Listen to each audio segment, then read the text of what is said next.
ఖమ్మంలో ఉన్నటువంటి తాజా పరిస్థితిని, ఖమ్మంలో కౌంటింగ్ యంత్రాల వద్ద ఎటువంటి భద్రతను ఏర్పాటు చేశారు అండ్ అలాగే ఉద్రిక్త పరిస్థితులు జరిగేటువంటి సమస్యాత్మక ప్రాంతాల్లో ఎటువంటి భద్రతను ఏర్పాటు చేశారనే విషయానికి సంబంధించి మరింత సమాచారం మా ప్రతినిధి సైదులు అందిస్తారు. సైదులు. సునీల్, ఉమ్మడి ఖమ్మం జిల్లాకు సంబంధించి చూసుకున్నట్లయితే కౌంటింగ్ ప్రక్రియ ప్రారంభమైంది. ఇప్పటికే అధికార పార్టీ వర్సెస్ ప్రతిపక్ష పార్టీల మధ్య ఫలితాలు వెలువడి అవుతున్న పరిస్థితి ఉంది. కౌంటింగ్ కేంద్రాల వద్ద ఉత్కంఠ నెలకొన్న పరిస్థితి. ఎందుకంటే మేజర్ గ్రామ పంచాయతీలకి సంబంధించిన అభ్యర్థులు తమ గెలుపు సునాయాసంగా ఉంటుందని అధికార పార్టీ నేతలు భావిస్తే, అదే స్థాయిలో ప్రతిపక్ష పార్టీకి సంబంధించిన నేతలు కూడా అంచనా వేసుకున్నారు. ఈ నేపథ్యంలోనే ఉత్కంఠ పరిస్థితి నెలకొంది.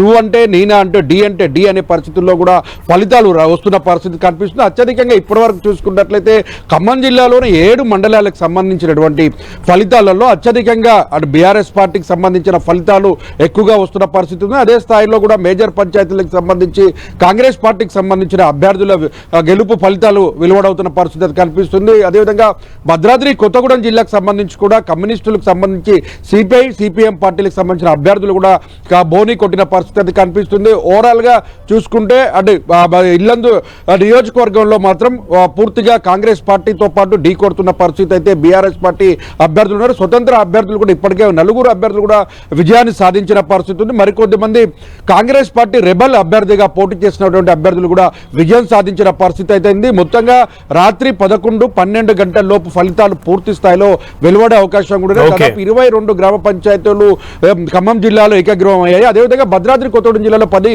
గ్రామ పంచాయతీలు ఏకగ్రీవం. అయితే బందోబస్తు నడుమ మొత్తంగా సమస్యాత్మకంగా ఉన్నటువంటి 62 గ్రామ పంచాయతీలకు సంబంధించి కూడా పోలీసు భారీ బందోబస్తును ఏర్పరిచింది. బందోబస్తులో కూడా ఎక్కడ ఇబ్బందులు కలగకుండా ఉండేందుకు, వివాదాలు తలెత్తకుండా ఉండేందుకు పోలీసులు బందోబస్తు నిర్వహించడంతో పాటు ఇరు వర్గాలను కూడా పూర్తి స్థాయిలో చెదరగొడుతున్న పరిస్థితి అవుతుంది. చెదురుముదురు ఘటన తప్ప 3వ విడత తుది ఫలితాలు కూడా రాబోతున్న నేపథ్యం మొత్తం ఉమ్మడి ఖమ్మం జిల్లాలో మొదటి 2, 3 ఫలితాలకు సంబంధించిన 3 విడతల పంచాయతీలు ప్రశాంతంగా కొనసాగాయని కూడా చెప్పుకొచ్చుతున్నాయి. Okay Saidulu, right. ఇక